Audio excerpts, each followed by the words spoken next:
जीवन में कुछ ऐसी समस्या हो जाने के कारण जो है ये जो है एक तरह से जो उलझन है उसका सामना करना पड़ सकता है। अब ये जो आप देख रहे हैं ये स्टाम्प है और ये जो है आप चाहें तो इसको ऑनलाइन भी खरीद सकते हैं और ये हर राज्य में जो है लगभग ऑनलाइन सेवा जो है अब वो शुरू हो चुका है और बहुत से ऐसे राज्य हैं जहां अभी नहीं भी हुआ है। तो जहां नहीं है वहां पर आपको जो है इसको ऑफलाइन है खरीदना पड़ेगा। ऑनलाइन देखें, सरकार का काम है कि सरकार जो है ये जैसे आप ये देख रहे हैं कि ये दिल्ली का है, सरकार का काम है टैक्स लेना, ठीक है। इसके माध्यम से इसका जो कॉस्ट है वो सरकार के खाते में चला गया। मतलब अगर आप कोई भी कार्य कर रहे हैं, ठीक है, तो ये आपका एक डॉक्यूमेंट है जिस पे आप अपना रजिस्ट्रेशन करा सकते हैं, ये रजिस्टर करवा सकते हैं, वेरीफाई करवा सकते हैं और ये इसका मान्यता होगा, ठीक है। अब इसको आप खरीदेंगे तो टैक्स देना होगा। अब डिपेंड करते हैं कि आप कितना का खरीद रहे हैं, 100 का खरीद रहे हैं, 1000 का खरीद रहे हैं या 5000 का खरीद रहे हैं। और कार्य क्या है वो भी मायने रखता है कि आखिर आप कौन सा काम करना चाहते हैं इस पे, ठीक है।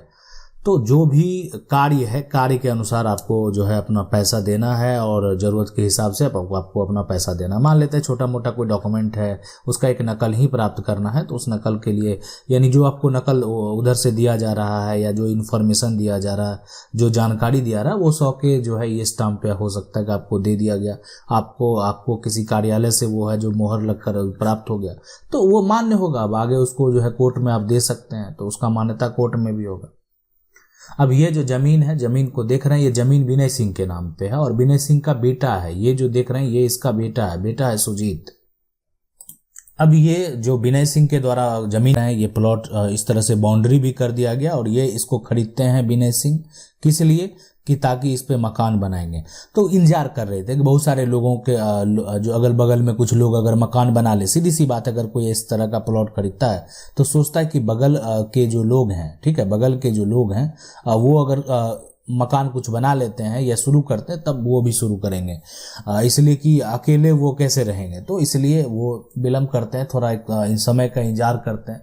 लेकिन हुआ ऐसा जो है घटना एक तरह से हो जाता है कि जो विनय सिंह है किसी कारणवश उनकी मृत्यु हो जाती है, मतलब वो मकान नहीं बना पाए।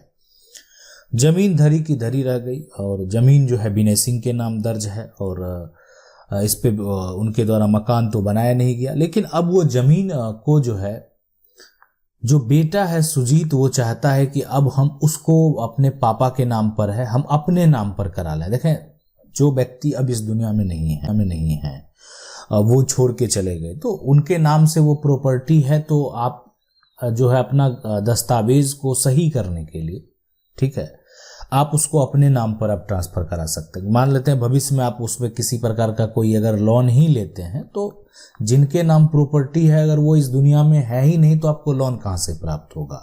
तो लोन लेने के लिए भी उस प्रॉपर्टी को आपको अपने नाम पर ट्रांसफर तो कराना होगा। तो ये जो है सुजीत का विचार हुआ कि अब प्रॉपर्टी हम अब पिता के नाम से अपने नाम पर करवा लिए, तो लेकिन करना क्या होगा। तो सबसे पहला कार्य यहाँ पर देखें कि करना ये होगा कि विनय सिंह का जो जमीन का, अगर ये जमीन विनय सिंह खरीदे थे तो उसका एक रजिस्ट्री का जो डॉक्यूमेंट होगा, रजिस्ट्री हो गया, और उसका म्यूटेशन का जो है ना, म्यूटेशन का नकल जो है वो उनको ले लेना है। रजिस्ट्री हो गया और साथ में जो है म्यूटेशन का नकल, ये पहला हो गया, ठीक है, जो लेना है। दूसरा आपको क्या करना है कि ये तो आप नकल पर आप जो है दोनों देख लिए कि रजिस्ट्री है और उसका जो म्यूटेशन आपके पिता के द्वारा कराया गया, यानी सुजीत के जो पिता के द्वारा कराया गया, तो उसका वो नकल जो है निकाल लेते हैं। उनको पता चल गया कि इस जमीन का जो प्लॉट का नंबर है वो नंबर क्या है। मान लेते हैं ये जो प्लॉट है वो अगर यहाँ पर बात करें तो इस प्लॉट का नंबर 102 है, तो 102 नंबर प्लॉट अब सुजीत के नाम रजिस्टर होने जा रहा है। तो उसका प्रोसेस जो होगा कि ये 102 नंबर का प्लॉट, ठीक है, पे वर्तमान में जो नाम दर्ज है, ठीक है, वो विनय सिंह है। तो अब ये प्लॉट को एक स्टाम्प पे आप दर्ज करेंगे, मतलब एक जो तरह से ये स्टैम्प आप लेंगे, इस पे सारा कुछ मेंशन करेंगे। इसमें जो वर्तमान में जो नाम दर्ज है, वर्तमान में जो नाम है, ठीक है, वो आपको भी देना होगा कि जो विनय सिंह है, ठीक है, विनय सिंह है।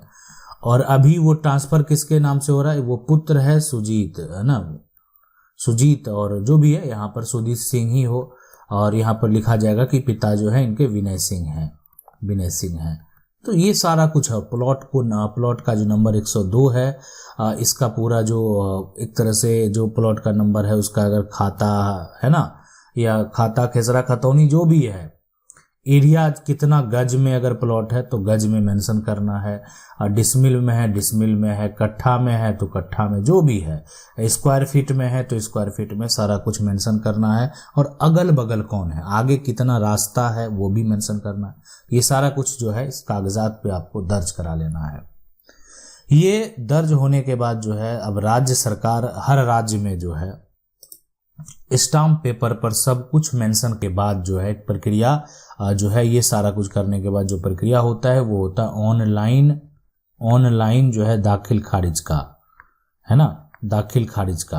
अब ये सारा प्रक्रिया ऑनलाइन होता है, मतलब लगभग राज्य में जो है ना ऑनलाइन दाखिल खारिज नहीं होता है। इस डॉक्यूमेंट को आप करेंगे क्या, अप्लाई, किस लिए अप्लाई करेंगे, ऑनलाइन दाखिल खारिज के लिए। ऑनलाइन दाखिल खारिज के लिए अप्लाई करेंगे तो जो रेवेन्यू के ऑफिसर बैठे हैं वो देखेंगे ना, वेरीफाई करेंगे। बिना वेरीफाई करने किए जो है सुजीत सिंह के नाम पर, यानी जो विनय सिंह के बेटे हैं उसके नाम पर प्रॉपर्टी ट्रांसफर हो जाएगा, संभव ही नहीं है। आपको जो है वो आप एक प्रोसेस से गुजरना होगा। आप समझ सकते हैं कि अगर कोई फ्रॉड निकला तो आप समझ, जो अधिकारी हैं उनसे तो बड़ी गलती हो जाएगी। अब विनय सिंह का वो बेटा है ही नहीं, प्रॉपर्टी को ट्रांसफर करवा लिया। तो इसीलिए वेरीफाई करने में जो दस्तावेज का जरूर ऑनलाइन दाखिल खारिज करेंगे, तो एक तो आपका ये वाला दस्तावेज हो गया पहला, है ना, ये स्टैंप हो गया जिसपे आपने मेंशन किया, या जो भी ऑफलाइन स्टैंप है तो स्टैंप आपको देना। दूसरा आपको क्या करना है, पिता का मृत्यु प्रमाण पत्र देना है, यहाँ पर मृत्यु जो है प्रमाण पत्र है।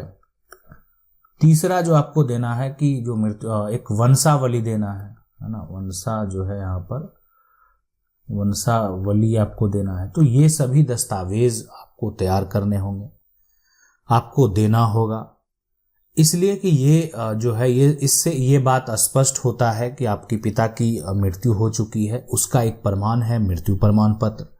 वंशावली से ये पता चलता है कि आप उस परिवार के उत्तराधिकारी हैं। अब वो प्रॉपर्टी का राइट जो है वो आप हैं, तो वो इसलिए ये वंशावली से स्पष्ट होता है, ठीक है। अगर पिता की मृत्यु हो गई है और ये सब जमीन जो है पिता ने खरीदी है, खरीदी है, ठीक है, तो एक सवाल आएगा कि ठीक है पिता तो चले गए लेकिन माँ तो है।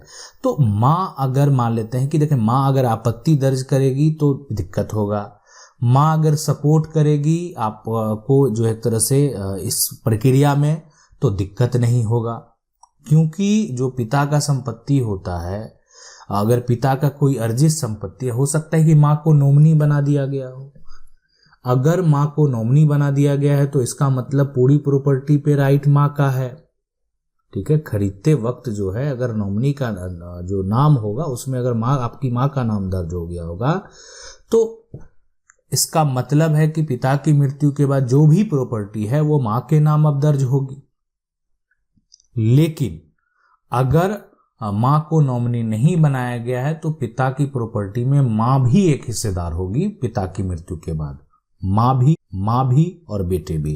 तो बेटा अपने नाम पर पूरी प्रॉपर्टी को ट्रांसफर कर रहा है, तो माँ को एक तरह से ऑब्जेक्शन फ्री कर देना चाहिए, मतलब किसी प्रकार का उनको आपत्ति नहीं होना चाहिए। अगर आपत्ति हुआ, ठीक है, तो फिर आपका म्यूटेशन जो ऑनलाइन आपने दाखिल खारिज प्रक्रिया के लिए अप्लाई किया वो कैंसिल हो जाएगा, वो एक तरह से आप उसको रिजेक्ट कर दिया जाएगा, इसलिए कि आपका ये डॉक्यूमेंट बेकार हो जाएगा, इसलिए कि माँ को आपत्ति है और आपके माँ जो हैं वो एक हिस्सेदार हैं, या हो सकते हैं आपके माँ जो हैं वो पूरी प्रॉपर्टी अब उनके नाम ट्रांसफर होने वाली है।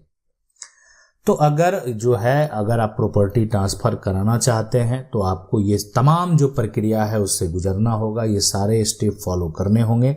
अगर आपको नहीं पता कैसे करना है तो सबसे अच्छा विकल्प यही है, आप प्रोसेस समझ लिए, है ना। कितना क्या खर्च, तो खर्च की बात है तो जो स्टाम्प का शुल्क होगा, बाकी इसमें लिखना, ऑनलाइन अप्लाई करना, और इसके अलावा कोई खर्च नहीं होता है।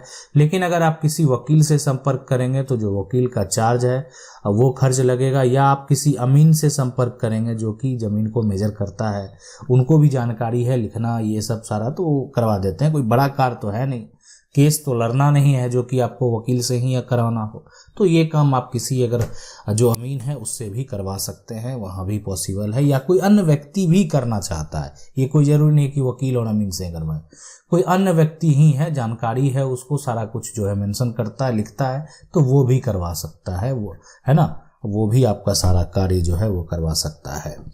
आशा करते हैं वीडियो अच्छा लगा होगा। वीडियो को लाइक जरूर कर दें। चैनल को पहली बार देख रहे हैं, सब्सक्राइब करके जो बेल आइकन है उसको जरूर दबा लें। मिलते हैं अगले वीडियो में, तब तक के लिए जय हिंद।